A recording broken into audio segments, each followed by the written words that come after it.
Hello, everybody. Welcome to Ballers and Suits.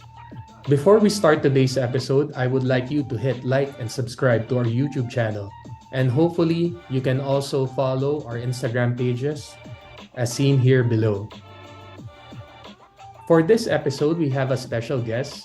As you all know, the FIFA Women's World Cup is currently ongoing. And in order to show our support for the team, we have invited a special guest. She's the head of women's football for the Philippine Football Federation. She is also the head of administration for the World Cup tournament for the Philippine team. She was also a former player and a friend, Miss Belay Fernando-Dela Cruz. So for today's episode, Belay and I will be talking about several things, but mainly it will be about team management. So team management is very important to have a successful team, especially in this big stage like the World Cup. Belay and I will be discussing her roles as head of women's football for the Philippine Football Federation and also the head of administration. We will be discussing how she's helping the team and how we're seeing that in the success that the team is having right now. We will also be talking about compliance. To be part of the World Cup or to participate in the World Cup, you have to comply with the rules of the tournament and also FIFA. So we'll be talking about how Belay helps the team when it comes to complying with the rules of the tournament and also the federation. So I hope you'll enjoy this episode, and here you go. Hello, everyone. Welcome to Ballers in Suits. For today's episode, I have a very special friend with me and also one of the managers who's working with the Philippine women's football national team, Belay Fernando. So, Belay, nice to see you. It's been a long time. So, how are you doing? I think you're in Auckland right now in New Zealand. So, how is it there right now? How's the team and everything? Hi, thank you for having me. Yeah, it's been really good. Just been a really hectic 2 years, but this is what we've been working for those past 2 years. It's really exciting to be here in Auckland right now, and it's really cold coming from the sunny Manila. Yeah, I bet. I think it's the winter season right there now. Yes, right. Okay. Yeah. So I'm sure there's going to be a lot of cold games for the World Cup.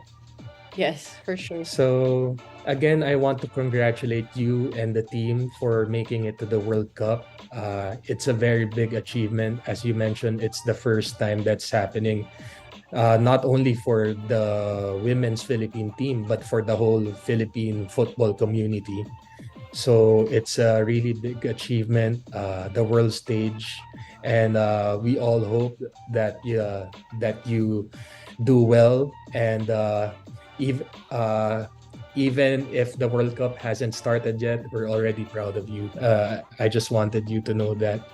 So I guess we can start by you explaining your position in the team right now, and what's your role in the team, in the Philippines women football team. Um, yeah, so actually, I'm the head of women's football for the Philippine Football Federation. This was considered a very special, important project. So I was deployed 2 years ago to be part of the team as an administrator, coordinator, manager in one. So I've been traveling with the team ever since July 2021. We went through like the Asian Cup qualifiers to the Asian Cup and everything in between leading up to this World Cup. Currently, my position title for this tournament is head of administration.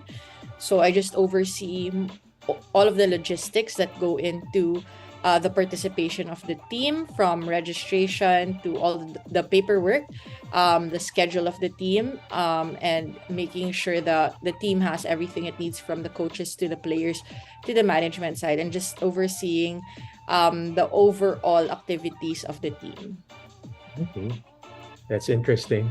So when you said that you do a lot of paperwork, the registration for the team, so when it comes to our entry in the World Cup, do you follow certain regulations? Maybe when it comes to FIFA, or are there certain regulations presented by the World Cup tournament body?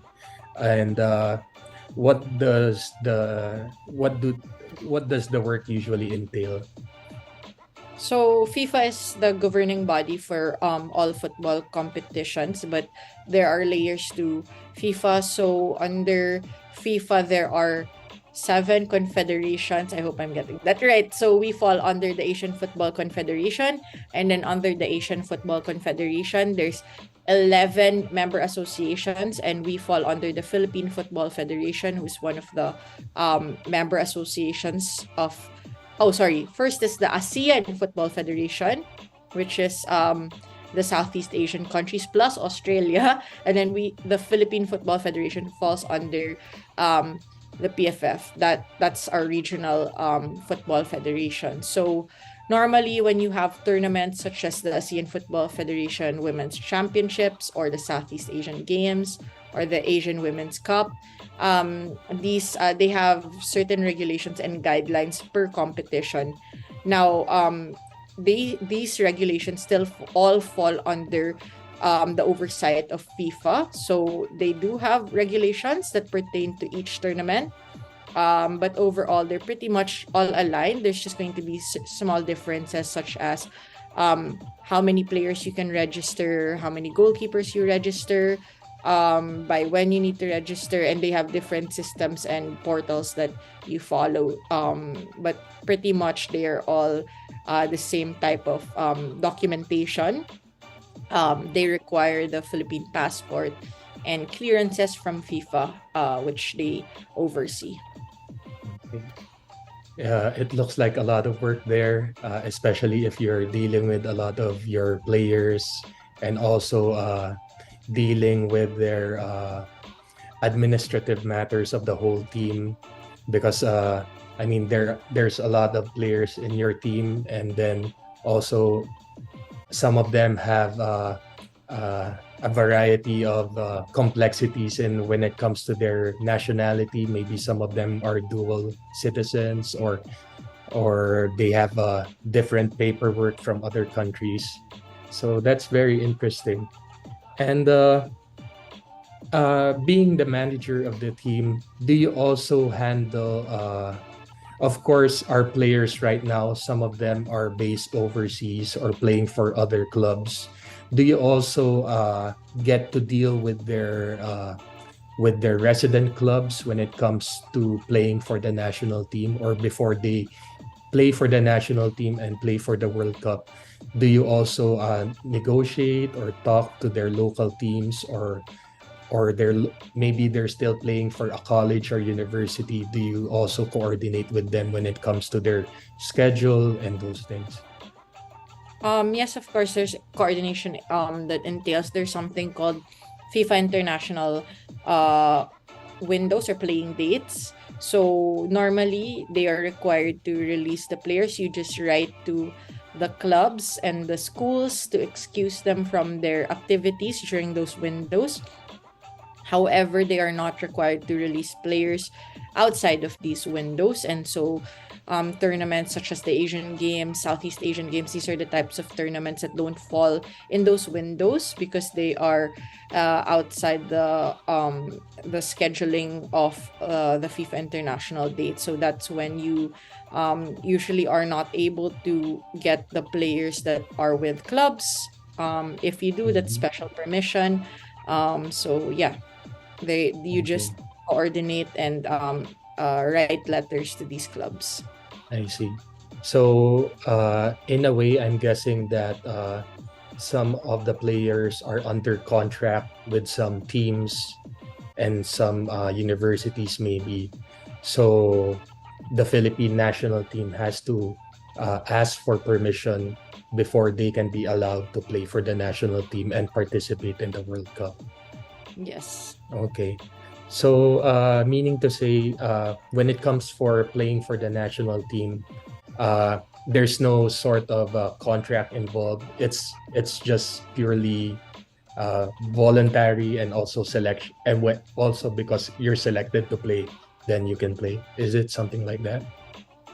It really depends on what Mm, country you're playing for. So, every country is in a different stage. I'm sure you read very often now that there are collective bargaining disagreements, not agreements yet. So it really depends on the federation that you're working with. So I see. obviously, and the men's are at a different place, and the women's are at a different place. Although it may seem Mhm. like there's a lot of strides being made by the women's game. There's a lot of nuances per country, per federation. So yeah, I can't give a blanket answer on whether they're volunteering or not. Okay. All right. So I know that you're a former player of the team also. I remember back in college, I think we had a class and you need to get an excuse because I think you were playing for the Philippine team at the same time when you were a college at our university.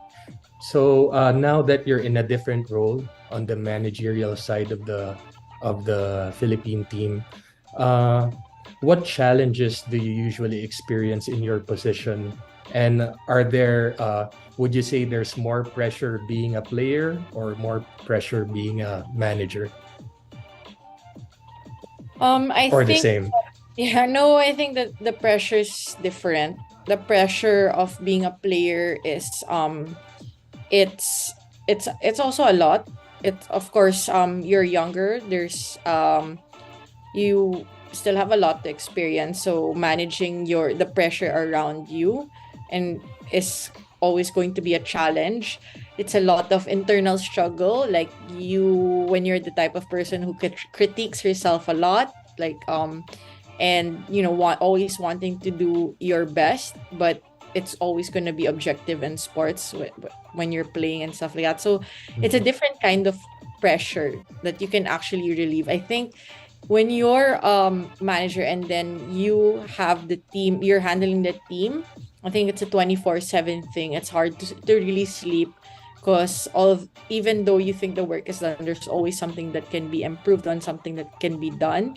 So it's a different type of pressure, and it's really hard to shut your brain about off, like when you're thinking of like what you need to do. So the pressure is all these people, like around a delegation of 40 to 50 people, are relying on you to have all the answers. Mhm. So it's that type of pressure that you need to be prepared, you need to really come prepared, and at the same time, as a player, you need to show up to training and to games also Mhm. 150% prepared for anything that's going to come your way. So they're both challenges. It's only challenging differently. One is really challenging you mentally, emotionally, and physically.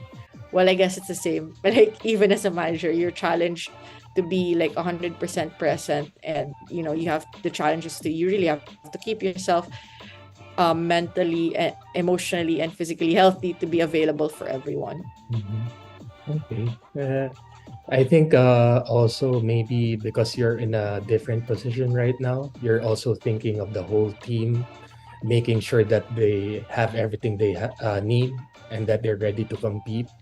Uh, would you also say that there's also pressure or a challenge when it comes to media, sponsorships? I'm not sure if that's your department handling the if they're ready or also if they have the proper sponsorship or funding and those things. Is there also challenges when it comes to those areas? Yeah, I think sports in the Philippines, it's not as advanced in terms of the commercial value as it is in the other countries. Like let's say even our most popular sports, like volleyball and basketball, I think the only one of the major ways to earn money for them is either to have a major sponsor or partner, or have the TV rights sold. But Mhm. as far as seeing jerseys everywhere, merchandise everywhere, you still don't see it. It's still like, for me, a process of education of like, um teaching the fans that, we need to pay for these things, something that, is very evident in American sports. Everything, they earn from every single thing, every little detail in the stadium, every little detail on the app, on the broadcast, like, they earn from it. And in Europe as well, especially for football being one of the biggest sports in Europe. In the Philippines, we don't exactly have that even in our biggest sport. So, all the more for football, all the more for women's football. We're just starting out our league. It's still amateur, and then um it was a breakthrough year for the Filipinas, which is the Philippine women's national football team.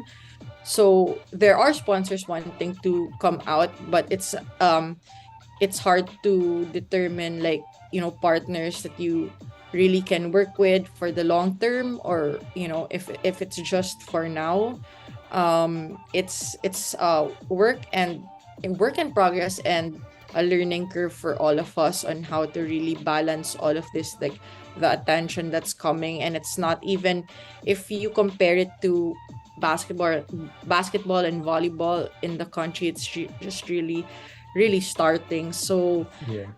yeah, it's really trying to balance all of that. But yeah, it's been difficult Mhm. to um get those sponsors.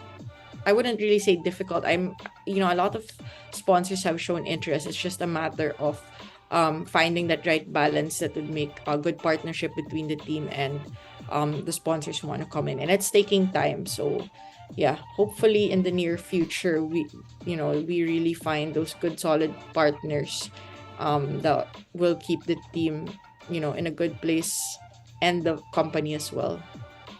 That's good to hear. Yeah. Well, hopefully with the, I mean, you've been making a lot of big moves, positive moves for the team.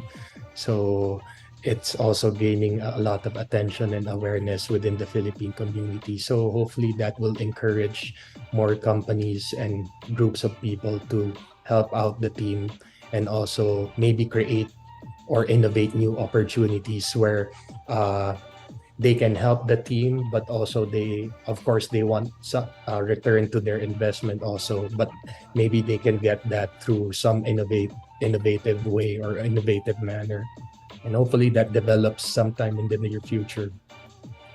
Yeah. Okay, we're almost ending our interview, so maybe I just want to ask, like, what what can we expect from Filipinas in this World Cup tournament, and how's the mentality of the team right now and the approach of the team?